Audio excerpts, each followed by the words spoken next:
Hello again from a wild west of Ireland, Mary Berkery here.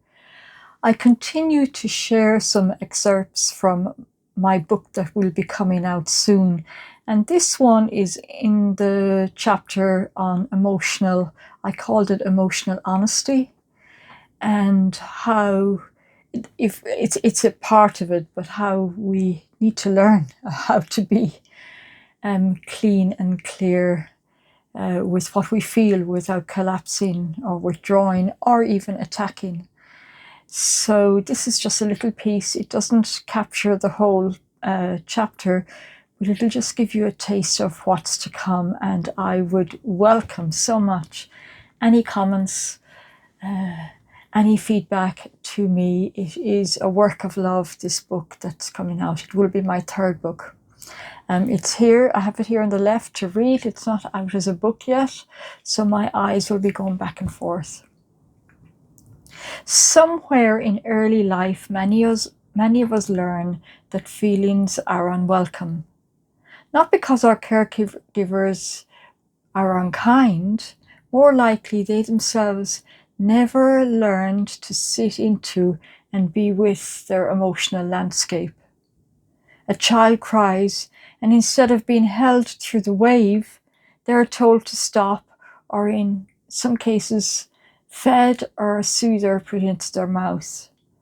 A child frightened can often be shamed. An angry child, which could be, in some cases, a natural boundary, rising, they are labelled as bold or difficult. These messages and lessons are absorbed into the soft structure of our psyche with belief around that emotions are wrong, they are too much, that needs are troublesome, that parts must be hidden away. Busy parents, corralled educational systems never get to learn the language of feelings.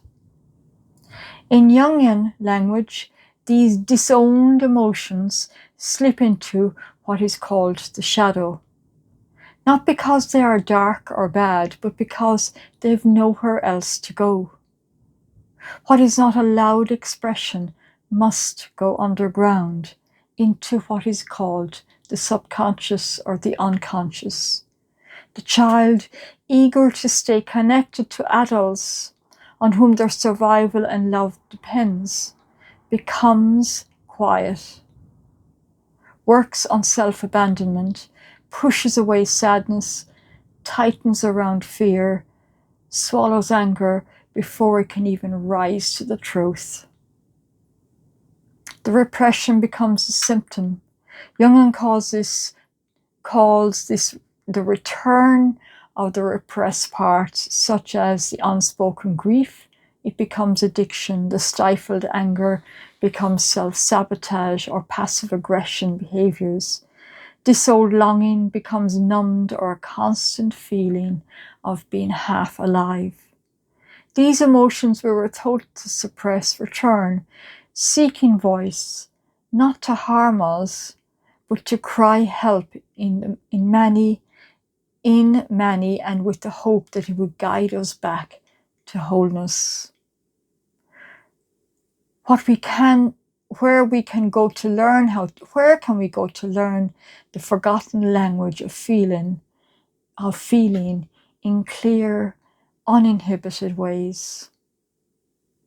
Because family systems also carry generations of unaddressed pain. And it goes on here to say, a parent who has never felt safe to weep can easily unwelcome their child's tears. So we learn to tighten instead of soften, to analyze rather than to sense, to control instead of express. Animals live in a different landscape of feeling and nuance with each other.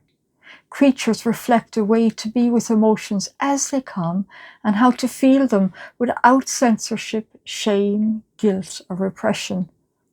When a dog is unwell, there is no performance, no pretending, no pushing through. Their whole body speaks with heaviness in their eyes, in the way they curl inward, in lethargy or stillness or even shaking. That says, I am not well today. There is something profoundly truthful in that. They do not apologize for it or minimize it. They simply allow what is present to be present. When the illness passes or the discomfort lifts, they return fully to life. There is no half-life, no lingering in the story of how bad it was, no fear of what if it comes back again.